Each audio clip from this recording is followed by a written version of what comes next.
देखिए question number 3 में, किसी प्रश्नोत्तरी के 3 उत्तरोत्तर चक्रों राउंड्स में टीम ए द्वारा प्राप्त किए गए अंक -40, 10 और 0 थे, और टीम बी द्वारा प्राप्त किए गए अंक 10 है, 0 है, -40 थे।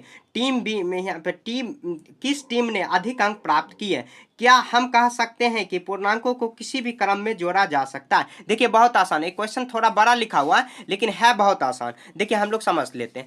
जैसे देखिए कुछ मतलब क्या, कुछ खेल हो रहा है, मान लेते हैं खेल नहीं, प्रश्नोत्तरी का जो सवाल हो रहा है, जैसे अंतराक्षरी हम लोग खेलते हैं वैसे। तो 3 राउंड हो रहा है, जैसे मान लीजिए, तो 3 राउंड हो रहा है, उसमें देखिए -40 अंक, 10 अंक। जैसे मान लीजिए टीम ए ने कितना अंक प्राप्त किया है, तो जैसे मान लीजिए आपका नाम कुछ भी है, टीम ए लिख लेते, एक बी।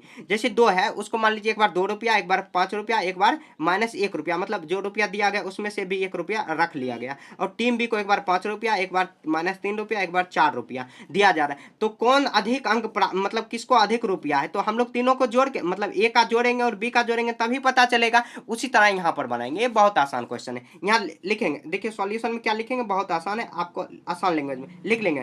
टीम ए द्वारा प्राप्त अंक, टीम ए द्वारा प्राप्त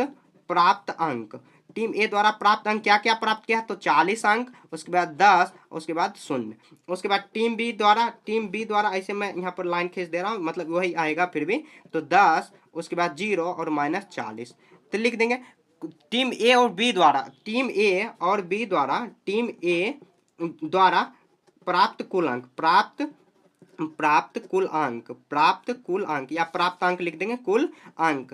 तो हम लोग क्या कर सकते हैं, तीनों को जोड़ देंगे। तो टीम ए द्वारा प्राप्त है तो -40 प्लस 10 और प्लस यहाँ पर देखिए, अब जोड़ेंगे, सॉरी 0 होगा यहाँ पर, तो माइनस, देखिए 0 जोड़ेंगे तो किसी भी कोई फर्क नहीं पड़ेगा। जैसे यहाँ पे देखिए आपके पास 40 रुपया कर्जा है और 10 रुपया आपके पास है, तो 30 रुपया कर्ज बचेगा, तो -30 अंक। और उसी तरह टीम बी में भी निकालेंगे, टीम बी द्वारा प्राप्त कुल अंक, ऐसे लाइन खींच देंगे। तो टीम बी द्वारा क्या हो जाएगा, तो वही हो जाएगा 10 प्लस 0 -40। तो यहाँ पर देखिए 10 में 0 जोड़ेंगे तो 40 ही होगा, और यहाँ पर 10 हो जाएगा, और यहाँ पर कितना आ जाएगा, -30 अंक, यहाँ पर भी हो जाएगा। तो हम लोग देख सकते हैं कि टीम ए में भी -30 है अंक और टीम बी में भी -30 अंक है। तो हम लोग लिख सकते हैं अतः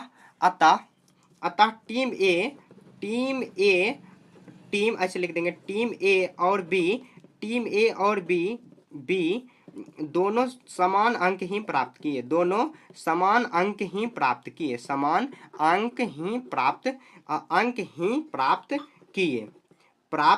किए। ठीक है। अब देखिए उसी में एक क्वेश्चन है, यही इसका आंसर हो जाएगा। देखिए दोनों समान, दोनों को हम लोग जोड़ दिए तो दोनों का -30 ही अंक आया है, तो -30, तो दोनों में लिख देंगे दोनों टीम समान अंक ही प्राप्त किए। अब उसी में कह रहा है क्वेश्चन में, क्या हम कह सकते हैं कि पूर्णांकों को किसी भी क्रम में जोड़ा जा सकता है? हाँ, किसी भी क्रम में जोड़ा जा सकता है। पूर्णांकों का मतलब ये सब पूर्णांक है। जैसे देखिए यहाँ पर -40 10 0, इसमें भी -40 10 और 0, तो देखिए -40 10 0 और यहाँ पे -40 10 0 है। तो किसी भी क्रम में यहाँ पर देखिए 10 0 -40, किसी भी क्रम में, मतलब पहले 0 जोड़ देंगे 40 में, -40 में, तो फिर और 10 जोड़ेंगे फिर भी -30, तो लिखेंगे पूर्णांकों को किसी भी क्रम में जोड़ा जा सकता है। हाँ, पूर्णांकों को किसी भी क्रम में जोड़ा जा सकता है, क्योंकि देखिए दोनों में -30 ही आए, जोड़ा जा सकता है। हाँ, सकता है। समझ गए? ऐसे ही आपको सॉल्व कर देना। काफी आसान क्वेश्चन है, बस क्वेश्चन देखने में बड़ा है लेकिन है सॉल्व करने में बहुत आसान।